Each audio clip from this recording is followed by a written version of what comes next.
Chapter 10. In the 3rd year of Cyrus, king of Persia, a word was revealed to Daniel, who was named Belteshazzar. And the word was true, and it was a great conflict. And he understood the word and had understanding of the vision. In those days I, Daniel, was mourning for 3 weeks. I ate no delicacies, no meat or wine entered my mouth, nor did I anoint myself at all for the full 3 weeks. On the 24th day of the 1st month, as I was standing on the bank of the great river, that is the Tigris, I lifted up my eyes and looked, and behold, a man clothed in linen, with a belt of fine gold from Uphaz around his waist. His body was like beryl, his face like the appearance of lightning, his eyes like flaming torches, his arms and legs like the gleam of burnished bronze, and the sound of his words like the sound of a multitude. And I, Daniel, alone saw the vision.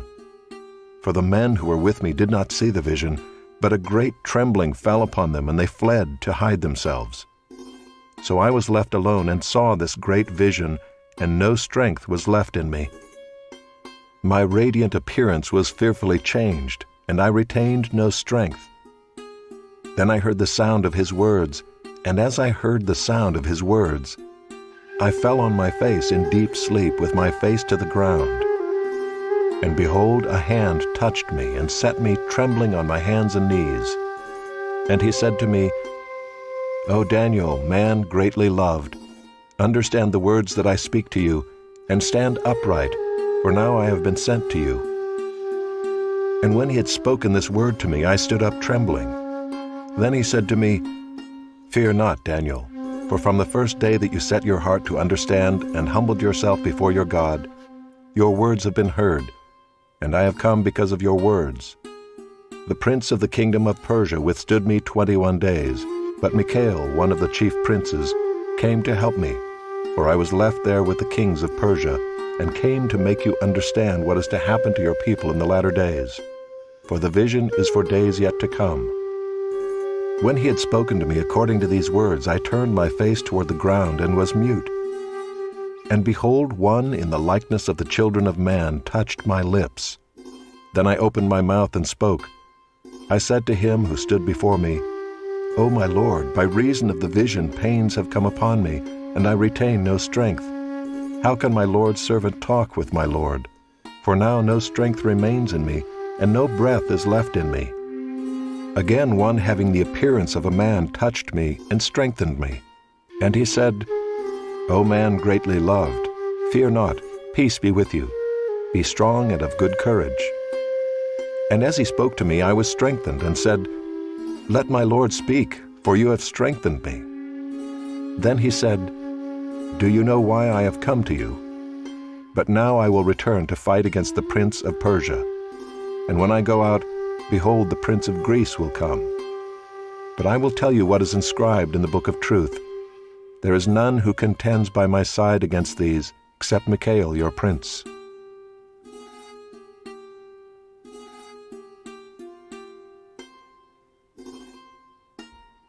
Chapter 11. And as for me, in the 1st year of Darius the Mede, I stood up to confirm and strengthen him. And now I will show you the truth. Behold, 3 more kings shall arise in Persia, and a 4th shall be far richer than all of them. And when he has become strong through his riches, he shall stir up all against the kingdom of Greece. Then a mighty king shall arise, who shall rule with great dominion and do as he wills. And as soon as he has arisen, his kingdom shall be broken and divided toward the 4 winds of heaven, but not to his posterity, nor according to the authority with which he ruled, for his kingdom shall be plucked up and go to others besides these. Then the king of the south shall be strong, but one of his princes shall be stronger than he and shall rule, and his authority shall be a great authority. After some years they shall make an alliance, and the daughter of the king of the south shall come to the king of the north to make an agreement. But she shall not retain the strength of her arm, and he and his arm shall not endure, but she shall be given up, and her attendants, he who fathered her, and he who supported her in those times. And from a branch from her roots one shall arise in his place. He shall come against the army, and enter the fortress of the king of the north, and he shall deal with them and shall prevail. He shall also carry off to Egypt their gods with their metal images and their precious vessels of silver and gold, and for some years he shall refrain from attacking the king of the north. Then the latter shall come into the realm of the king of the south, but shall return to his own land. His sons shall wage war and assemble a multitude of great forces, which shall keep coming and overflow and pass through, and again shall carry the war as far as his fortress.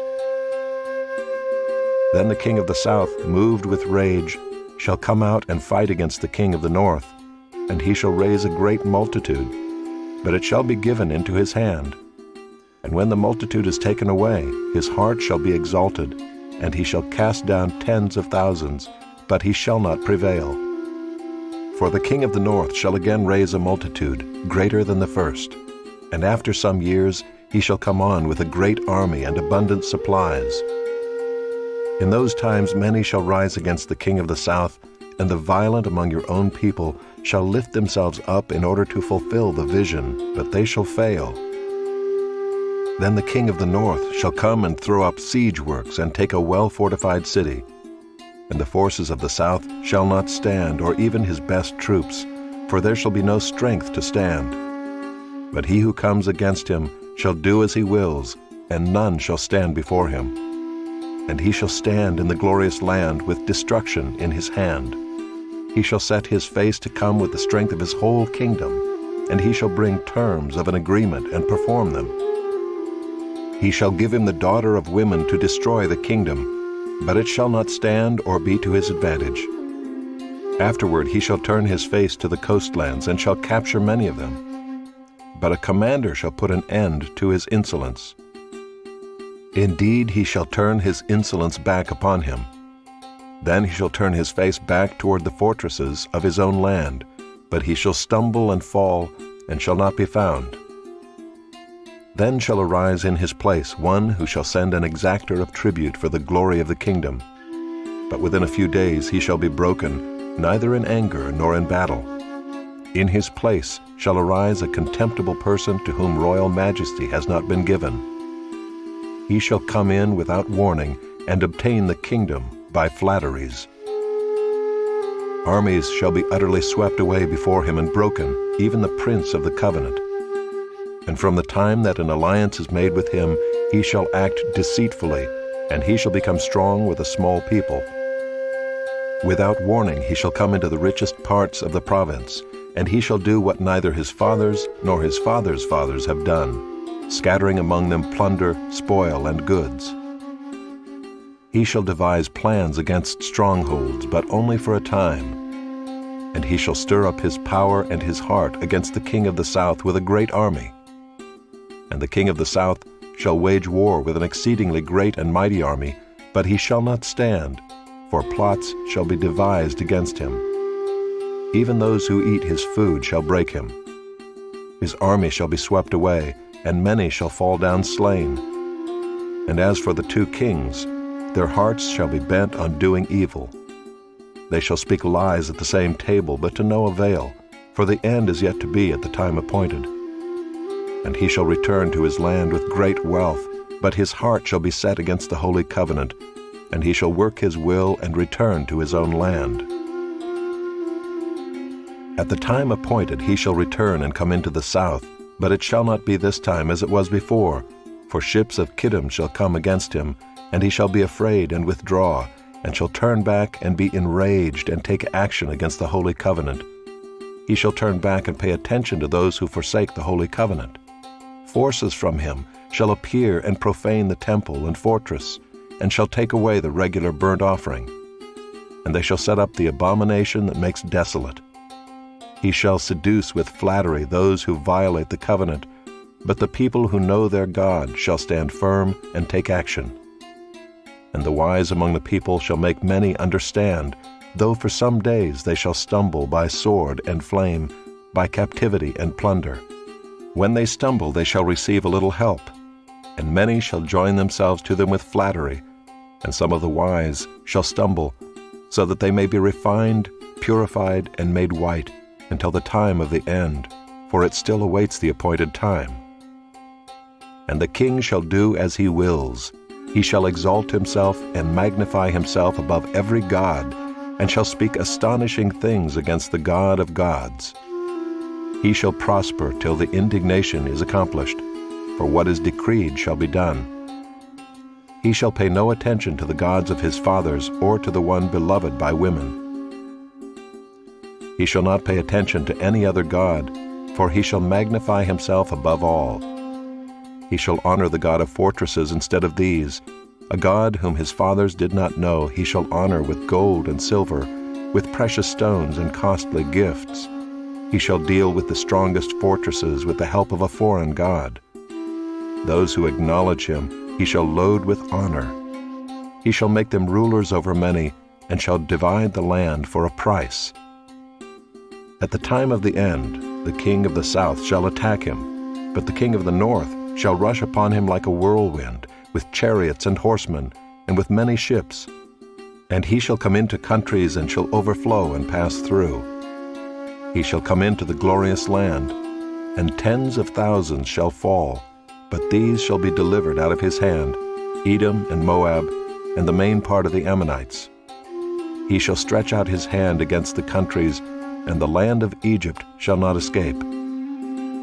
He shall become ruler of the treasures of gold and of silver, and all the precious things of Egypt, and the Libyans and the Cushites shall follow in his train. But news from the east and the north shall alarm him, and he shall go out with great fury to destroy and devote many to destruction.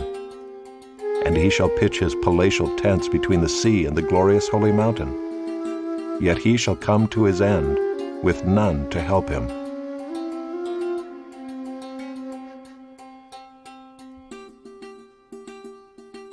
Chapter 12.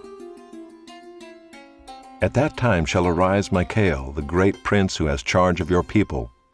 And there shall be a time of trouble, such as never has been since there was a nation till that time. But at that time your people shall be delivered, everyone whose name shall be found written in the book. And many of those who sleep in the dust of the earth shall awake, some to everlasting life, and some to shame and everlasting contempt. And those who are wise shall shine like the brightness of the sky above, and those who turn many to righteousness like the stars forever and ever. But you, Daniel, shut up the words and seal the book until the time of the end. Many shall run to and fro, and knowledge shall increase. Then I, Daniel, looked, and behold, two others stood, one on this bank of the stream, and one on that bank of the stream. And someone said to the man clothed in linen, who was above the waters of the stream, How long shall it be till the end of these wonders? And I heard the man clothed in linen, who was above the waters of the stream. He raised his right hand and his left hand toward heaven, and swore by him who lives forever, that it would be for a time, times, and half a time, and that when the shattering of the power of the holy people comes to an end, all these things would be finished. I heard, but I did not understand. Then I said, O my Lord, what shall be the outcome of these things? He said, Go your way, Daniel, for the words are shut up and sealed until the time of the end. Many shall purify themselves and make themselves white and be refined, but the wicked shall act wickedly. And none of the wicked shall understand, but those who are wise shall understand. And from the time that the regular burnt offering is taken away and the abomination that makes desolate is set up, there shall be 1,290 days. Blessed is he who awaits and arrives at the 1,335 days. But go your way till the end, and you shall rest and shall stand in your allotted place at the end of the days.